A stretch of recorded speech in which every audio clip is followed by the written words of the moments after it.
Bonjour à tous. Bonjour à tous. Amen. Beau sabbat. Bienvenue dans la maison du Seigneur. Bienvenue aussi à ceux qui nous suivent en ligne. On les souhaite également un très beau sabbat.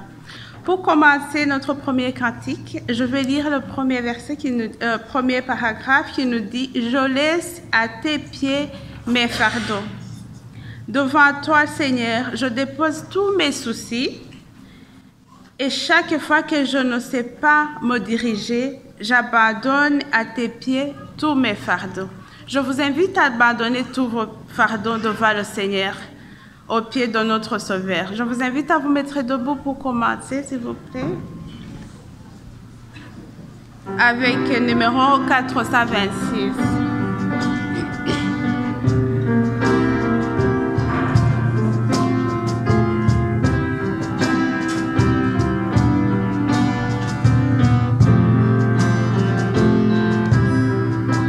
Je laisse à tes pieds mes fardeaux. Devant toi je dépose tous mes soucis. Chaque fois que je n'en sais pas me diriger, j'abandonne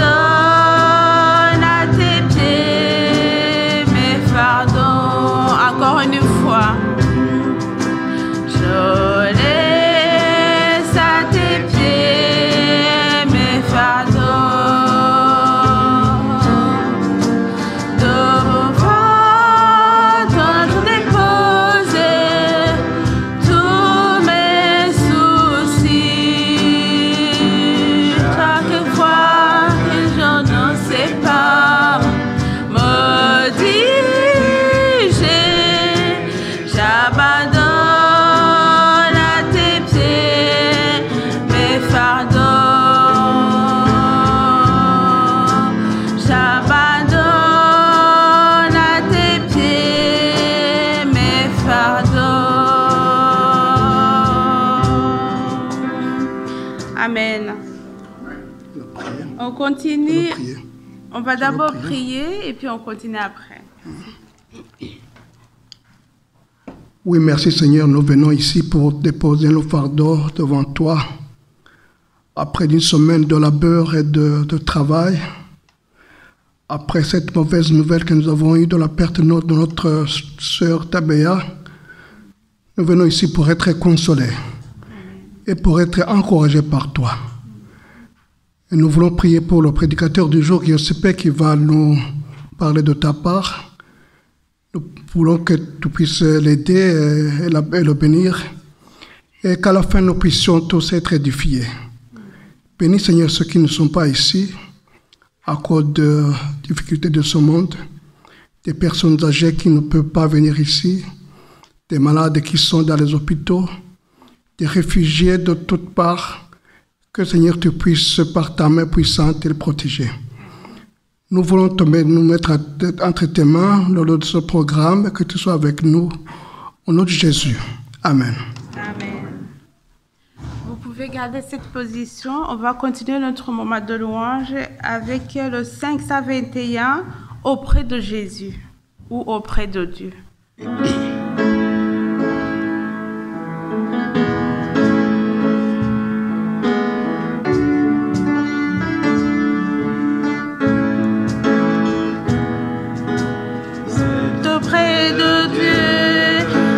Je vais me tenir, qu'il a mon Seigneur, mon roi. C'est auprès de Dieu que je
veut rester près du Seigneur. C'est lui notre réconfort, c'est lui qui nous fortifie, c'est lui qui nous donne le courage de continuer à vivre, à se battre, à en croire en lui. Je vous invite à continuer encore avec le 166, dans le donner-lui la gloire, il est exalté.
C'est le moment de l'histoire pour les enfants.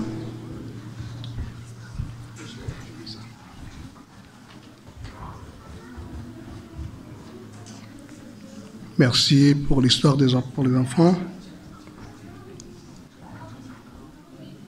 Je vous invite à présent à prendre vos Bibles. Nous allons lire le verset qui se trouve dans le livre d'Esther. Le chapitre 4, verset 14. Esther, chapitre 4, verset 14. Je lis dans la version Louis II. Car si tu te tais maintenant, le secours et la délivrance surgiront d'autre part pour les Juifs. Et toi et la maison de ton père, vous périrez. Et qui sait, si ce n'est pas pour un temps comme celui-ci que tu es parvenu à la royauté. Nous allons suivre la prédication de notre frère Giuseppe et nous l'accueillons chaleureusement.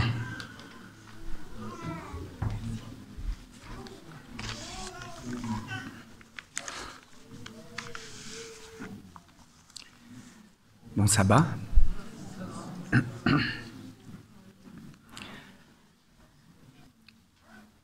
J'aimerais vous dire que récemment, j'ai été en Italie en vacances à un camp pour les familles.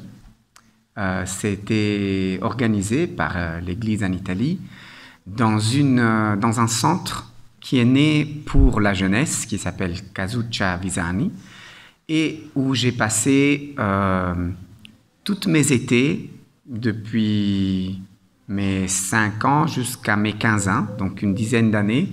Mes parents étaient très actifs dans l'organisation des camps pour les jeunes.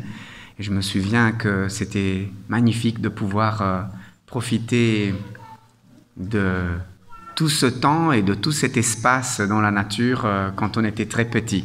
En gros, on voyait mes parents 2 fois par jour, quoi.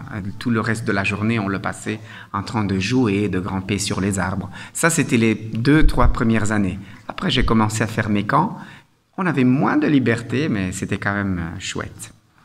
Et vers mes 14-15 ans, on a commencé à faire, plutôt même 12 ans, on a commencé à faire des camps pour les familles. Et cette année, depuis une longue absence des camps, j'ai décidé qu'il était temps pour moi et ma famille de commencer à tester aussi cette expérience. Donc, c'était mon premier camp pour les familles en tant que papa avec mes enfants. Et ça s'est très bien passé, ça nous a beaucoup enrichis. Et c'est pour ça que je me suis dit, je vais essayer de partager de façon très résumée, effectivement, ce que nous avons eu l'occasion de découvrir, d'étudier plutôt, pendant ces 7 jours de camp en Italie. J'aimerais commencer ce matin avec une petite activité d'introduction, parce que je trouve que quand nous avons la possibilité de nous exprimer aussi, après, la réflexion part sur un parcours différent. Donc,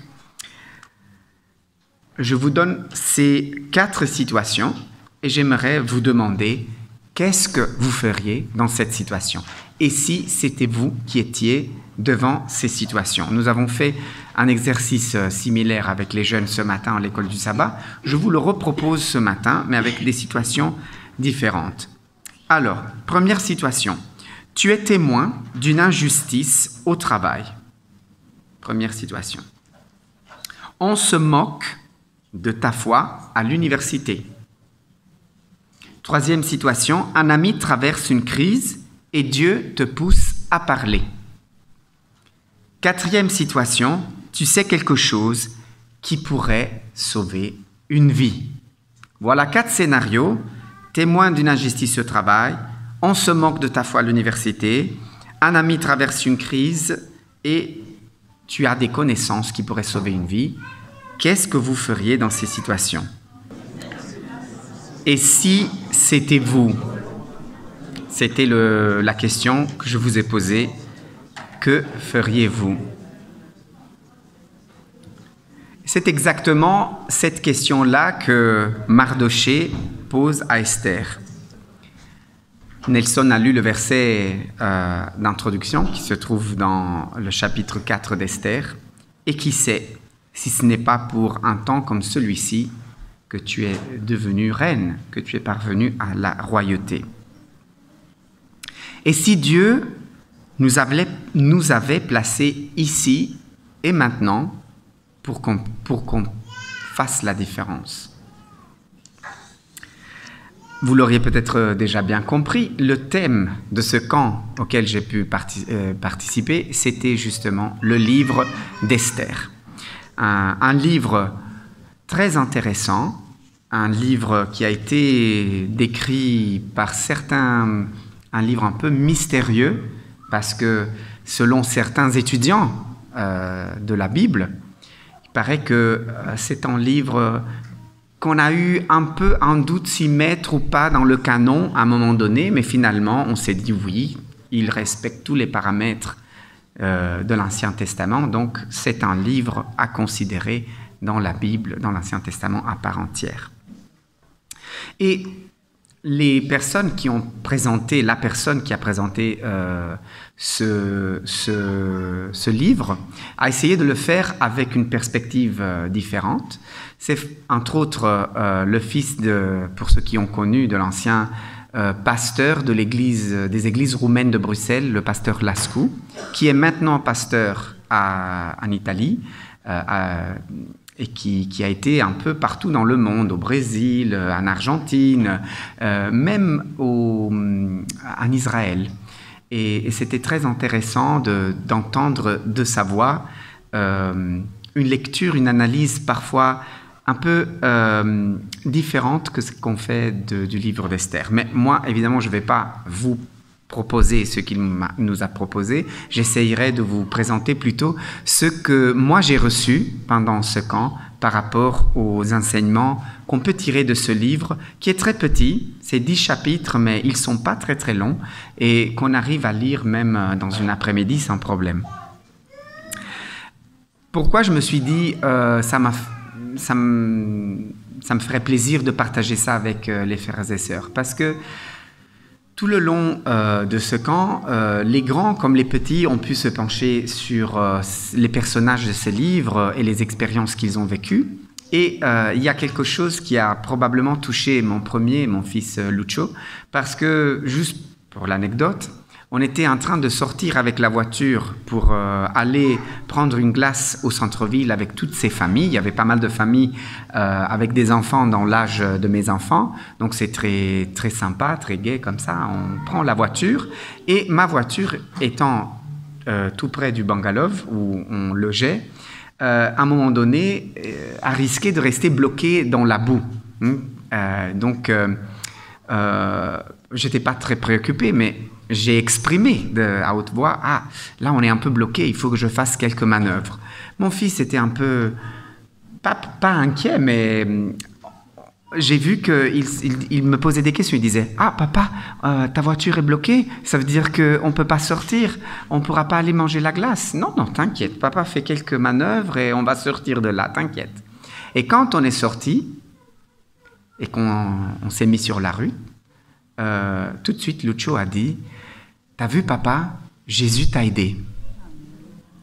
Alors je me suis dit, ça a dû le toucher à son niveau, les choses qu'il a appris. Donc j'espère que tout le long de cette prédication, Jésus va m'aider encore et qu'il va nous aider à retenir quelque chose. Alors, je me suis dit que comme le livre d'Esther est un livre très connu, plutôt que vous proposer une lecture de certains textes, je vous propose rapidement un résumé de tous les chapitres, parce que je trouve qu'il y a des enseignements précieux rien que dans la chronologie de cette histoire, pour se rappeler. Nous sommes dans le royaume de Assuérus, qui avait un vaste empire qui allait de l'Inde jusqu'en Éthiopie. Et l'histoire, disons le premier chapitre, commence avec l'organisation de ce banquet qui a duré 180 jours. Alors imaginez-vous un banquet qui dure 180 jours pour les hauts dignitaires du royaume. Et ces 180 jours sont suivis d'un autre 7 jours, d'une autre période de 7 jours pour Suse. C'était là où le roi vivait. Et lors de ce 7e jour, quand il était ivre, le texte dit, le roi Assuérus ordonne que la reine Vasti vienne devant lui. Vous connaissez l'histoire. La reine refuse d'aller chez le roi s'infurie et il consulte les personnes autour de lui qui étaient censées le conseiller pour savoir quoi faire. Et le résultat, c'est quoi? Pour éviter que les hommes de tout le pays perdent l'autorité chez eux, il faut faire de ce cas, du cas de la reine Vasti, un cas pour toutes les femmes du royaume. Et donc, le roi décide de changer de reine, tout simplement. Le chapitre 2 commence avec ce conseil qui est donné au roi. Il lance un concours pour trouver une autre femme. Et le concours voit la participation de cette fille, Hadassa, nous dit le texte, et après nous donne la traduction. Cette Hadassa est une orpheline qui est élevée par son cousin Mardochée et qui est choisie pour faire partie de ce concours de jeunes filles qui doivent être présentées au roi pour qu'il puisse choisir sa nouvelle reine. Elle garde secrète ses origines et ça sous le conseil de son oncle Mardochée. Et à un moment donné de ce 2e chapitre, Mardochée découvre un attentat qui était préparé contre le roi. Il fait en sorte que Esther puisse le dénoncer au roi, et donc les personnes responsables sont traitées durement.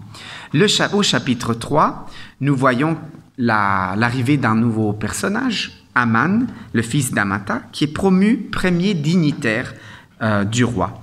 Et il exige, à un moment donné, après cette promotion, que tout le monde se prosterne devant lui lors de son passage. Évidemment, Mardochée, qui est un homme qui respecte Dieu, refuse de s'agenouiller devant un autre homme, ce qui cause la colère de ce dignitaire qui concocte un plan pour ne pas se venger que de cet homme, mais de tout son peuple, contre tous les Juifs qui vivaient dans l'Empire. Au chapitre 4, nous voyons qu'en apprenant de ce décret que le roi, convaincu par Aman, promulgue, se déchirer les vêtements, il se couvre de cintre et il annonce dans la communauté juive l'arrivée de ce malheur. Donc il implore Esther, au chapitre 4,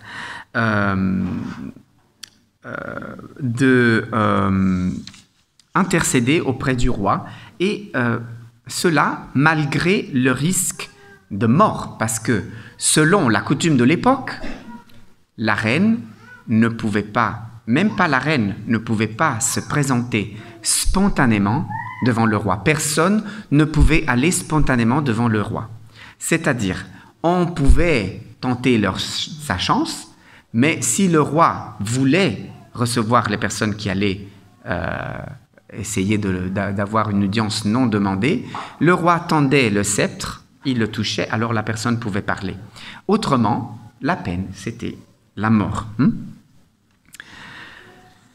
Chapitre 5, donc on découvre ça, et quand la reine Esther se présente au roi, le roi veut bien la recevoir, et heureux de la voir, il dit « Demande ce que tu voudras, je te le donnerai ». Et donc Esther décide de jouer cette carte, d'inviter, avec pas mal de stratégies, le roi à un banquet, et pas que le roi, mais aussi ce fameux premier dignitaire, Aman.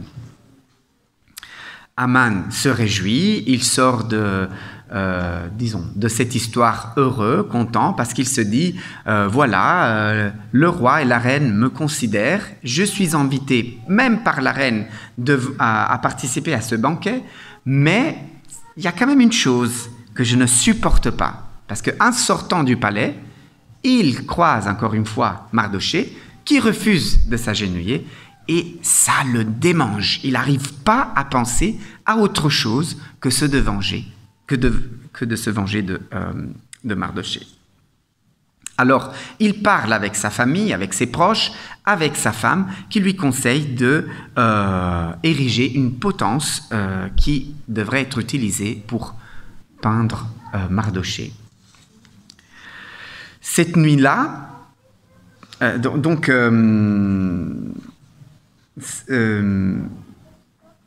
y a ce premier banquet, et après, le roi demande à Esther, « Qu'est-ce que tu veux? Demande ce que tu voudras, je te le donnerai. » Esther dit, « Si j'ai trouvé grâce à tes yeux, au roi, j'aimerais que tu reviennes encore demain à un autre banquet. » Donc, elle organise un deuxième banquet, et le roi lui accorde de participer. Et Aman doit aller aussi. Mais dans la nuit, entre ce premier banquet et l'autre, le roi Ahasuérus ne trouve pas le sommeil. Alors, pour essayer de se calmer, il demande qu'on lui amène les annales royales. Et en lisant, il découvre que Mardochée avait contribué à éviter que le roi soit tué. Alors, il appelle son serviteur et demande « Qu'est-ce qu'on a fait pour cet homme qui a rendu ce service au roi ?» Et la réponse est, comme vous le savez bien, rien. Alors, le lendemain, sûr de vouloir finalement donner quelque chose à Mardochée, le roi demande à Aman, qui entre-temps se disait dans sa tête « Ah, la reine m'a invité à participer une deuxième fois au banquet. Certainement, je suis important aux yeux du roi. » Le roi l'appelle pour avoir conseil et il dit « Qu'est-ce qu'on ferait à une personne qu'on veut honorer ?» Et alors, Aman, qui pense que ses honneurs vont lui revenir, il commence à donner toute une liste de choses que personne n'aurait songé demander au roi autrement. Et finalement, le roi dit « Bon, d'accord, on fera ce que tu dis pour Mardoché. Assure-toi que ce soit fait. Vous pouvez vous imaginer comment Aman a dû prendre la nouvelle, mais c'est comme ça. Aman rentre chez lui en deuil, tandis que Mardoché rentre à la porte du roi, exalté comme on ne peut pas l'imaginer. Au chapitre 7, le roi et Aman sont conviés donc à ce banquet préparé par Esther, le deuxième. Au cours de ce banquet, le roi demande à Esther ce qu'elle désire. Et à ce point-là, Esther joue sa carte. Elle dit « J'aimerais avoir, mon roi, la vie sauvée, moi et tout mon peuple. » Et à ce moment-là, Esther révèle ce qui s'est passé, le plan que Aman avait de détruire son peuple. Et alors, pris par la colère, le roi sort dans le jardin.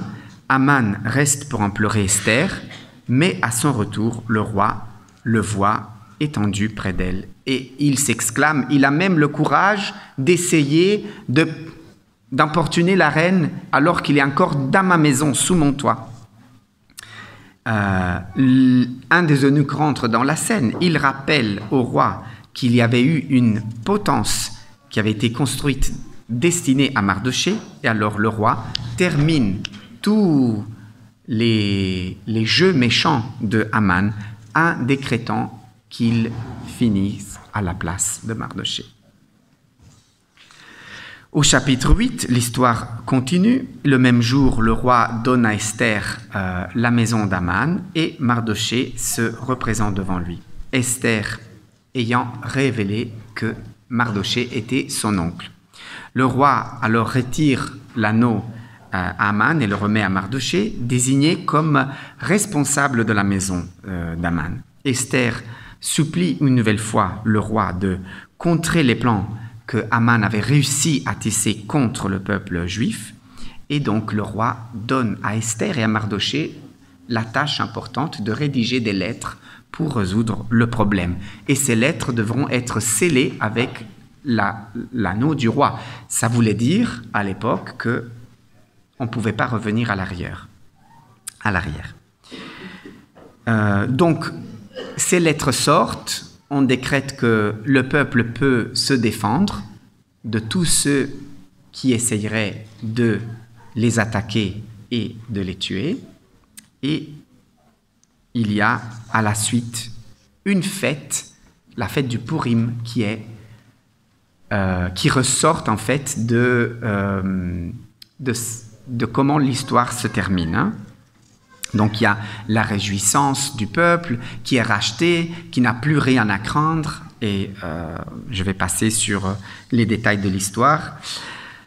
Concernant la bataille entre les Juifs et ceux qui avaient cru, qui s'étaient préparés pour les exterminer. Et au chapitre 10, on célèbre la grandeur de Mardoché, et en tant que Juif, il devient le ministre puissant et respecté, le plus puissant et le plus respecté dans l'Empire, craigné par les ennemis du roi.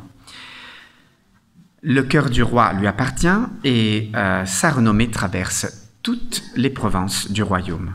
Et le livre se termine avec cette reconnaissance du rôle exceptionnel que Mardoché a eu et de la faveur divine dont il a pu profiter. Ça, c'était un excursus le plus rapide possible de l'histoire de Esther et de son oncle Mardoché. Et certainement, il y a des enseignements que nous avons entendus maintes fois, à maintes reprises, sur ce livre, l'histoire, la reine la plus forte. Esther est souvent utilisée, par exemple, même dans les écoles du sabbat des enfants, comme un symbole de force, non, de représentance aussi du peuple d'Israël. Il n'y a pas beaucoup d'histoires féminines en plus, donc celle d'Esther est probablement celle qui a le plus d'attention quand on essaye d'étudier aussi le rôle de la femme dans la Bible. Ce que j'ai appris et que je ne savais pas pendant ce camp, c'est que cette Hadassa, qui après choisie comme reine et renommée Esther, avait un nom juif Hadassa. Et comme souvent arrivé à l'époque où les Juifs se trouvaient dans un autre pays et qu'ils devaient être soumis à un autre roi, c'était avoir un nom différent. Donc Hadassa, c'était le myrte, cette plante, ce buisson qui produit des fruits qui sont utilisés pour extraire des huiles essentielles ou pour faire des liqueurs. Et dans la tradition juive, le myrte est le symbole de la paix, de la renaissance, mais aussi une plante très très commune. Donc on voit déjà que le nom d'Esther est porteur, comme souvent dans la Bible, comme toujours dans la tradition juive, le nom a une graine dedans de ce qui va être le destin de la personne. Ça fait partie de la tradition juive. Donc cette femme qui, la Bible nous dit, était d'une beauté extraordinaire, apparemment, avait le nom d'une plante qui était le symbole de la paix, de la renaissance. Elle permettra de ramener la paix, elle permettra qu'il y ait une renaissance du peuple juif, mais aussi Madame Tout-le-Monde, quelque sorte. Elle était une parmi son peuple.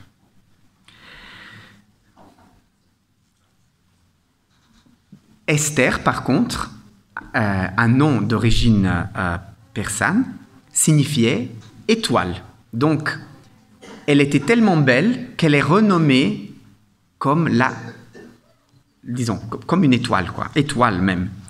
Mais en hébreu, il paraît qu'il y a un mot très similaire qui peut être traduit comme caché.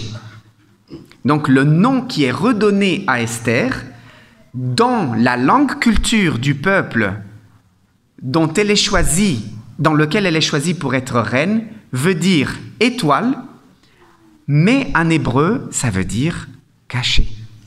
Moi, je trouve ça magnifique. Rien que d'analyser ça, que de découvrir ça, nous découvrons déjà quel est le destin auquel Dieu appelle cette femme. Et Dieu l'appelle à être une représentante, et plus qu'une représentante pour son peuple, dans un pays, dans une culture qui est hostile à cause du travail d'Aman à son peuple. Et certains étudieux de la Bible arrivent même à dire que Esther peut être prise comme un type du Christ. Parce que, juive comme le Christ, elle est appelée à faire une intercession auprès du roi pour le salut de son peuple. Tout comme Jésus est appelé à être le sacrifice vivant, l'agneau rédempteur pour toute l'humanité.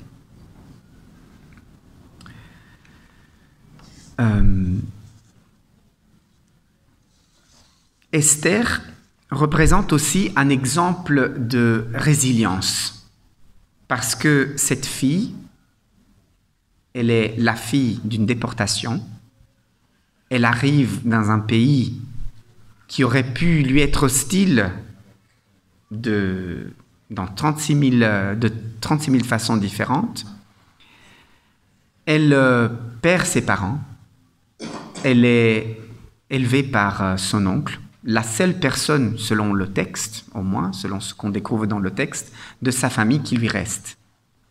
Et elle est appelée à participer, attention frères et sœurs, à un concours, on va dire de beauté, mais il y avait plus que ça, pour devenir la nouvelle reine. Et quand on lit le chapitre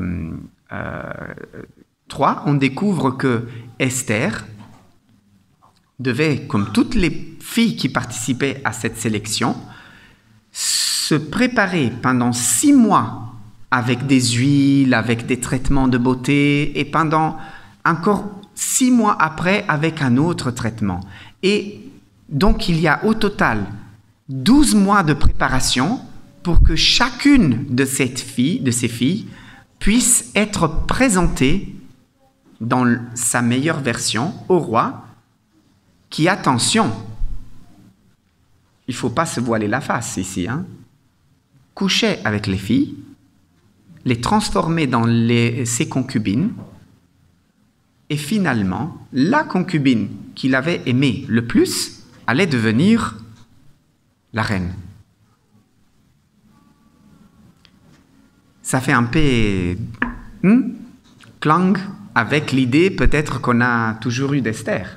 Je ne sais pas si ça vous est déjà arrivé de réfléchir à ce que cette fille, qui est présentée toujours comme l'exemple de vertu, selon nos canons aujourd'hui,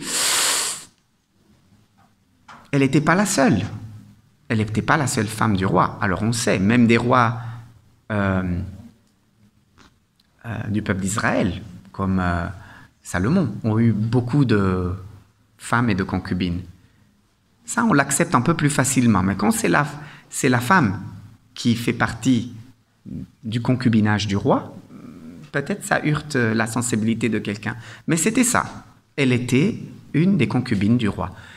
Elle a été choisie pour être finalement la reine. Donc, elle est élevée de ce statut. Mais en tout ça, nous voyons une fille résiliente qui probablement n'avait pas envie de devenir la femme du roi. Mais elle n'a pas eu le choix. Le texte ne nous dit pas « elle voulait bien, elle voulait pas bien ». Son avis n'est pas pris en compte du tout. Pourtant, Esther laisse Dieu agir dans sa vie malgré les circonstances dans lesquelles elle se trouve. Et c'est pour ça que pour nous, Esther, c'est un exemple de résilience encore aujourd'hui. Et comme pour Esther, aussi la vie de Mardochée sont un exemple de comment les enfants de Dieu peuvent trouver cet équilibre entre être dans le monde, mais ne pas être du monde. Ce message que nous retrouvons dans Jean 17 et que nous connaissons très très bien comme adventistes. Ces deux personnes sont appelées à faire partie d'un système politique qui n'a rien à voir avec le peuple de Dieu. Comme d'autres personnes dans la Bible ont été appelées à avoir des rôles de responsabilité, Joseph, Daniel, Esther et Mardochée ont aussi un rôle à jouer dans un système politique qui leur est adverse à un moment donné. Donc, ils déclinent leur façon d'être juifs selon le contexte dans lequel ils sont. Un autre message important pour nous, adventistes du 7e jour, aujourd'hui, qui parfois avons la tentation, je dirais, de comprendre d'une certaine façon cette idée que nous sommes un peuple à part. N'est-ce pas? Oui, nous sommes censés être à part, mis à part, mais pas tout seul, pas loin des autres, pas de notre côté. C'est intéressant que le livre d'Esther, c'est le seul livre de la Bible qui traite d'une histoire de Juifs qui sont ailleurs que dans la terre promise, on va dire, qui reçoivent un nom païen qui n'est pas changé lors de la narration du livre.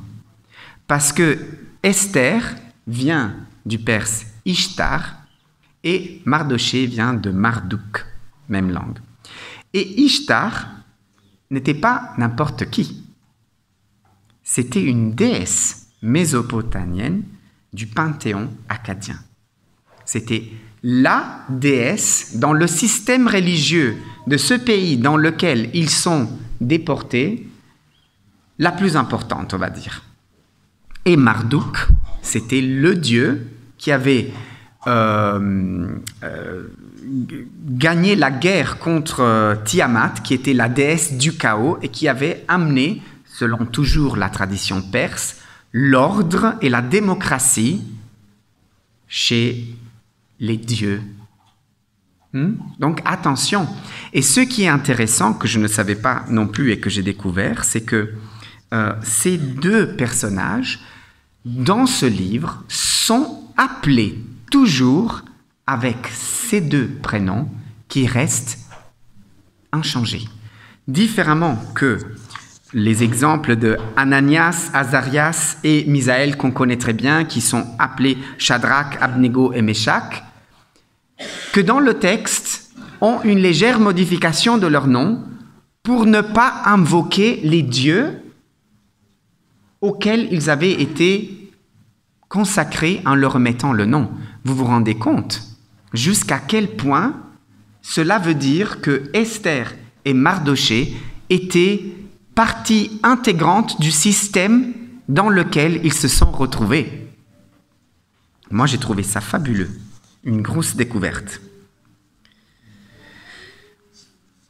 Et on apprend aussi que ce Purim, cette fête qui dérive, une fête qui sera introduite après dans la tradition juive, même quand le peuple d'Israël fait retour, et qui était l'antitype du Yom Kippour, le Purim, c'était un peu le carnaval de nos jours. Une fête où les boissons alcooliques devaient être consommées. Encore une chose que nous étonne parfois quand on imagine certains personnages bibliques. Je vais vers la conclusion parce que je vois que le temps passe vite. Et cette fête du Purim a été après associée, est rentrée dans la tradition juive. Et certaines communautés la fêtent encore aujourd'hui, peut-être pas arrosée comme c'était l'époque. On sait très bien, je ne veux pas lancer une provocation par rapport à la consommation d'alcool ou pas. C'est pas ça le but, mais c'est pour nous faire réfléchir sur l'idée que parfois on a de certains personnages de la Bible et ceux que finalement ils ont dû endurer tout en restant quand même fidèles à Dieu dans l'essentiel, au point que leur histoire nous est parvenue à nos jours aujourd'hui pour être source d'inspiration. Et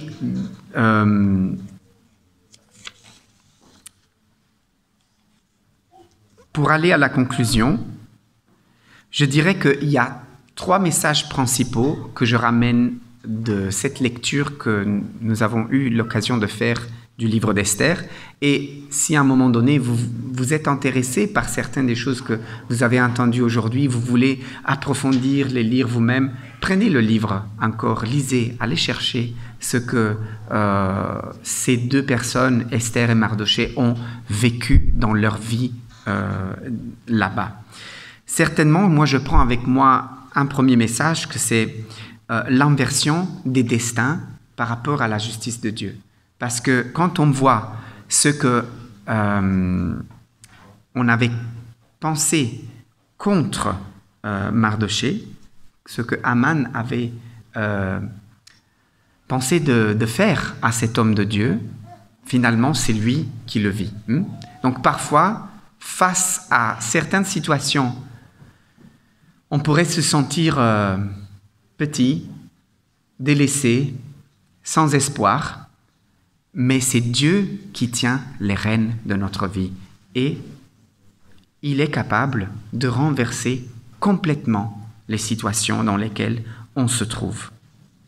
Un autre message que je ramène avec moi, c'est le fait que Dieu donne à Esther, et il va donc nous le donner aussi, parce que s'il l'a donné à sa fille Esther, il n'y a aucune raison pour laquelle il ne va pas le faire avec nous.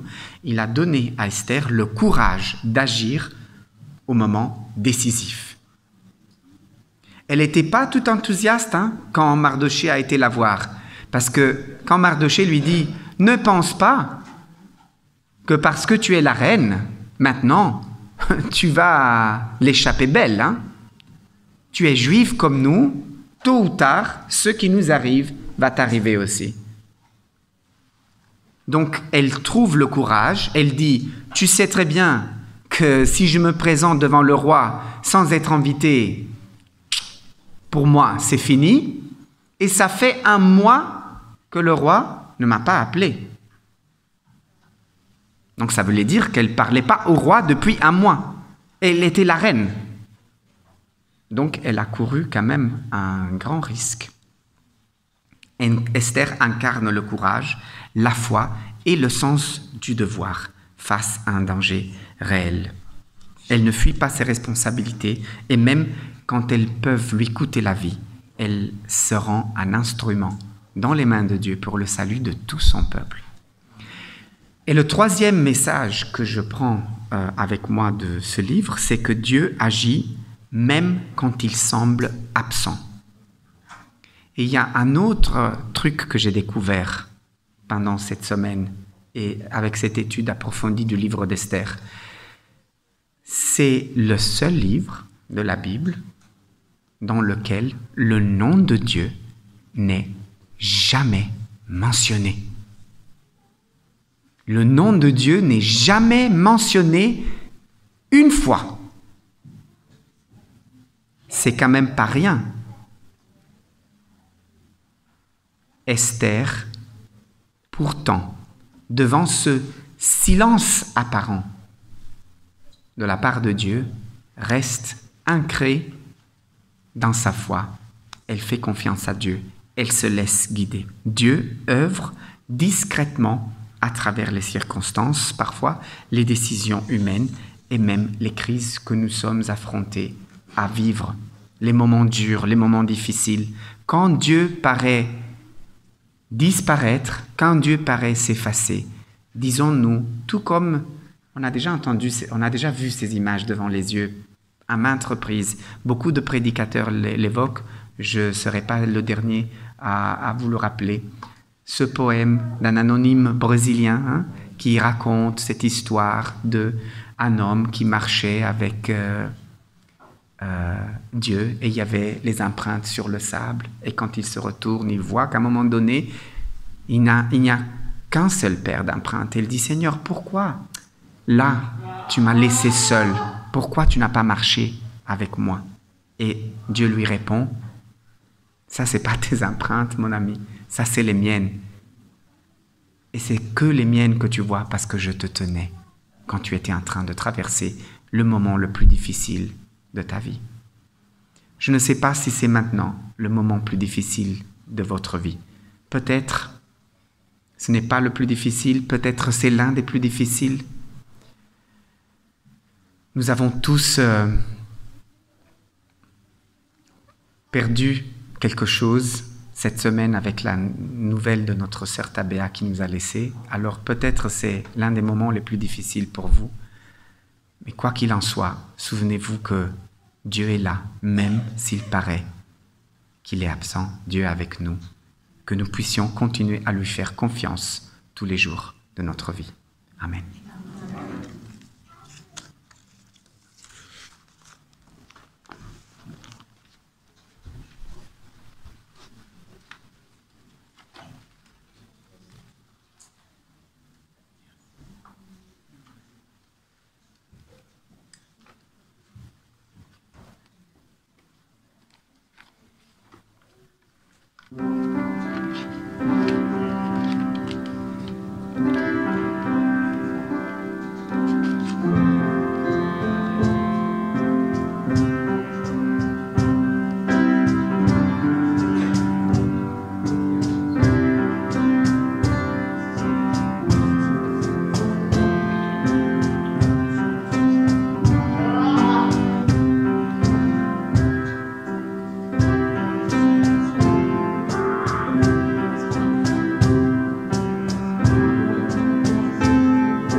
J'invite les diacres et les diaconesses d'avancer pour accueillir les offrandes.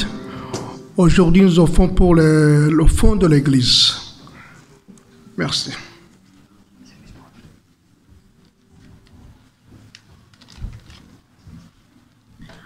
Merci beaucoup à Giuseppe pour son beau message.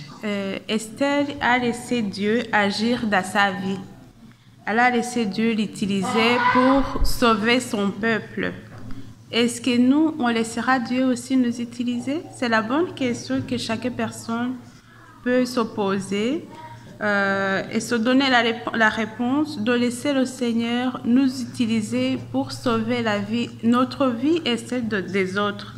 Je vous invite à vous mettre debout pour clôturer avec le cantique « On est bien à la maison ».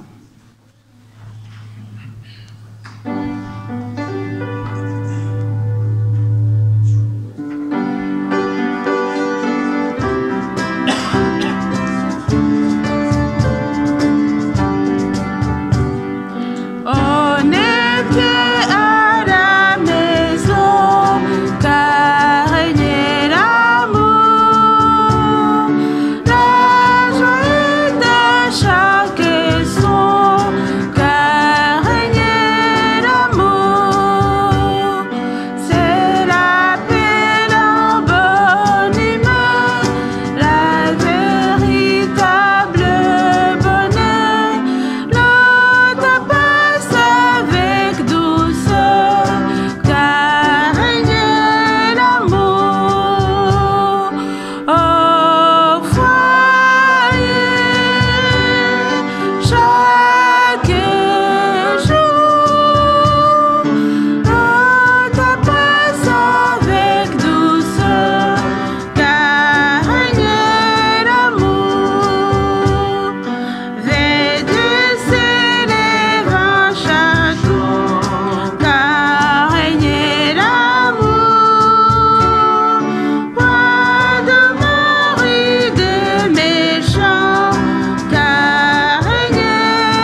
céleste,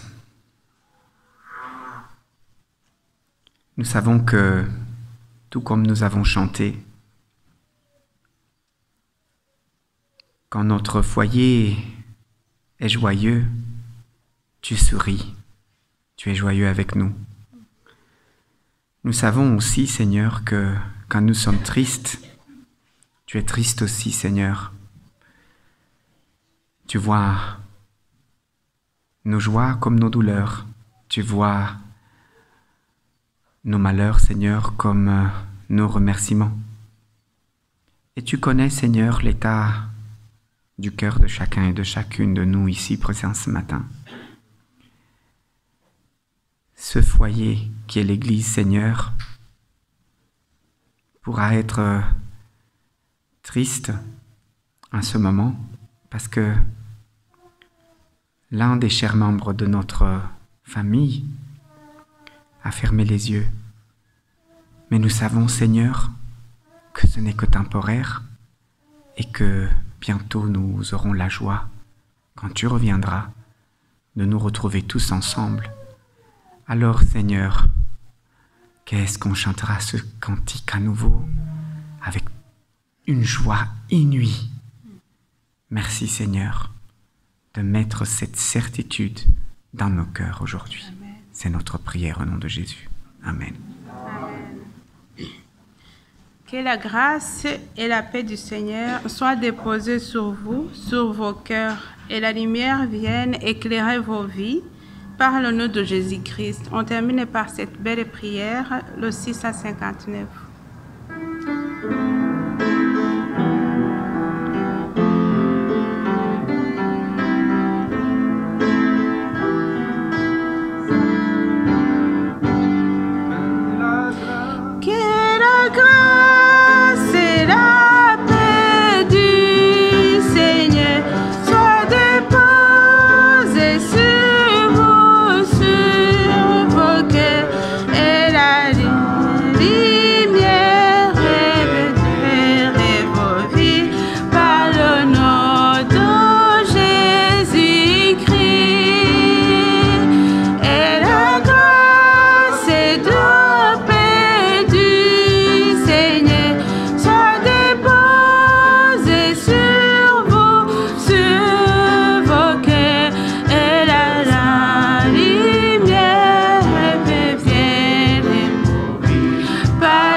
L'Éternel des armées est avec nous. Le Dieu de Jacob est pour nous une haute retraite. Venez contempler les œuvres de l'Éternel, les ravages qu'il a opérés sur terre, et celui qui a fait cesser les combats jusqu'au bout de la terre. Il a brisé l'arc et l'a rompu, il a rompu la lance. Il a consumé par le feu les chars de guerre. Arrêtez et sachez que je suis Dieu. Je domine sur les nations, je domine sur la terre. L'Éternel des armées est avec nous. Le Dieu de Jacob est pour nous une haute retraite. Je vous souhaite à tous une bonne semaine. Que Dieu vous bénisse.